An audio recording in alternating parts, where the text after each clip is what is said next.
Hey, Bad Girl Mystic here. So I'm working with this book, Celtic Cycle. I see though that there's a glare of light from the light above.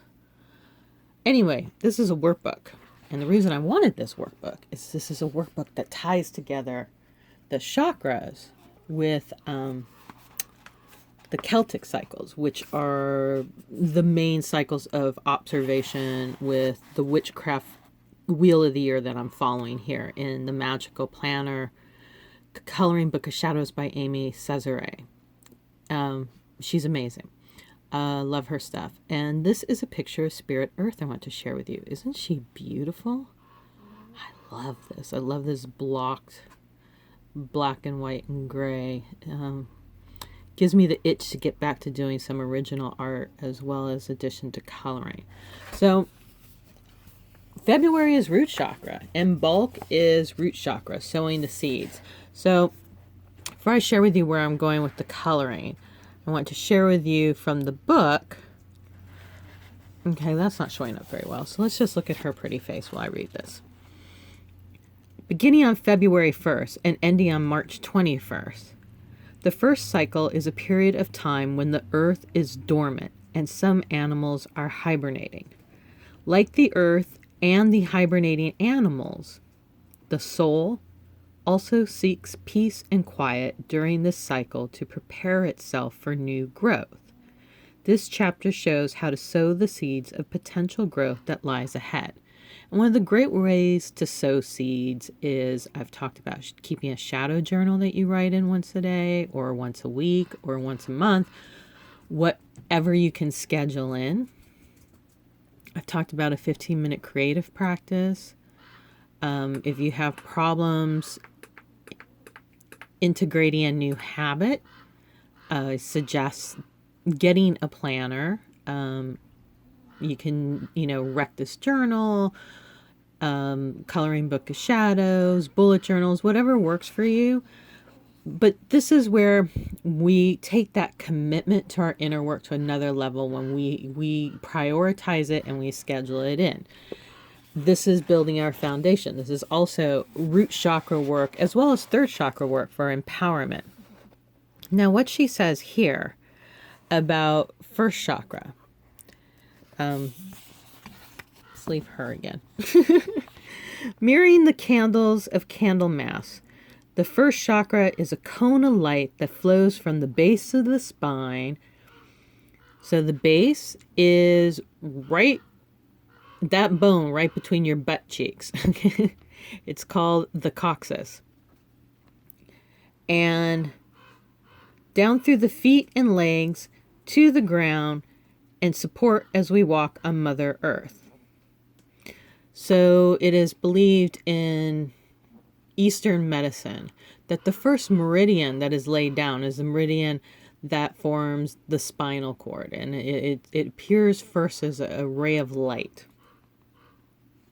For those of us who feel connected to the belief system that our universe is built on the vibrations of light and sound, and how we tune, like a tuner, adjust the levels of the light and sound within us, the breath within us, the flow within us, we are able to increase our connection to ourself, thus increasing how confident and powerful we feel in our own environment, trusting our intuition on the choices and decisions we make that mirror our highest values of what we want to experience in this world as a woman. Really important. Big difference how we move through society, how we move through our physical environment, how we use our senses, how we use our hormones. Unbelievable how different. Google it. It's constantly, when my husband and I have a big communication fuck up, and it sounds like you speak another language, I have to think, what's his main biological drive? His main biological drive as a man is progress and quantifying that progress. As a woman, my main biological drive is connection. So when he's making a choice that I lack understanding, why in the fuck would he choose that? It usually has to do with he's quantifying progress. when he is devaluing and misunderstanding the importance of a connection I want to make. I have to once again understand. So it's helped us a lot to be aware, for those of us that are hopelessly heterosexual and have the forever mystery of the opposite sex in our life. So as she continues, the feet and legs to ground support as we walk on Mother Earth. So how are we moving through the world? How are we standing? Are we putting our weight in our heels? Are we digging our toes in out of stress? Are we constantly on the tip of our toes, ready to fly away? How much pressure are we putting on the ground? How physically connected are we to our adrenal glands? This is our emotional reaction to triggers. This is shit firing off. Yes, somebody has a squeaky toy. In reaction to our environment, because our body has already had an experience where it registered so much pain and terror that it will instantly react before you're even consciously aware of what you smelled, what you heard, what you felt, what you saw is connected to an experience that you've already had in your past. This is how unbelievably divine and supreme our human system is. And we are that. I mean, there's the magic right there. And the more we embrace this knowledge, the more as women we grow more powerful, because instead of being afraid of our bodies, ashamed of our bodies, guilty about our bodies, we are listening to our bodies and we're feeding our bodies what our bodies need to create a deeper alignment within ourselves and our connection to Mother Earth. So she goes on to say, the first chakra is also connected to the organs of elimination. So what are you holding on to? Are you holding on to too much water? Are you holding on? Are you not pooping? How often are you pooping? This is important. The first chakra helps us to release or eliminate that which no longer serves us so that we can get to the root of an issue that may be blocking our spiritual path. Now, I talked about doing some journal questions. She also gives some action homework. She says, connect with the color red, because color red vibrates at the whatever sound. You can look it up and you get the exact number. I'm not a numbers girl. On what the color red, what is that vibration to the human body and how it affects adrenal glands. So she says, stimulate the body with the color red. Get a red mug. Imagine that you're watering the roots of Mother Earth. You are the roots of Mother Earth.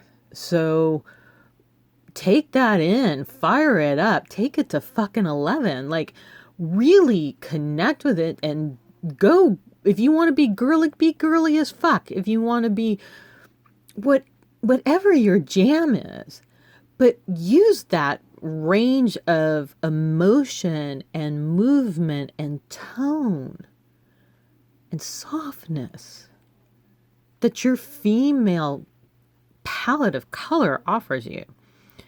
On Valentine's Day, wear red in the honor of mother's love. I do this anyway. My mom loved Valentine's Day so much that I chose that day to spread her ashes under the Golden Gate Bridge in San Francisco.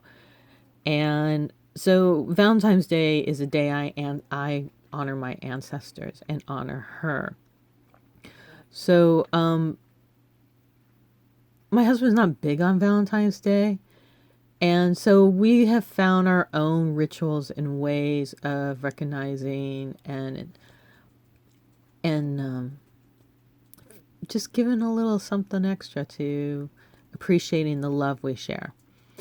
Rather than get impatient at a red traffic light, see it as an opportunity to relax. Relax, I know from being a massage therapist, is a huge fucking buzzword for a lot of people. Just use a red light to take a deep breath. If you want, release it. And if there's nobody in the car, release it with a ha breath. Anywho, I'm running out of time. But what you can see here is I started blocking colors. I think I'm going to go psychedelic with the mushrooms. Why the fuck not?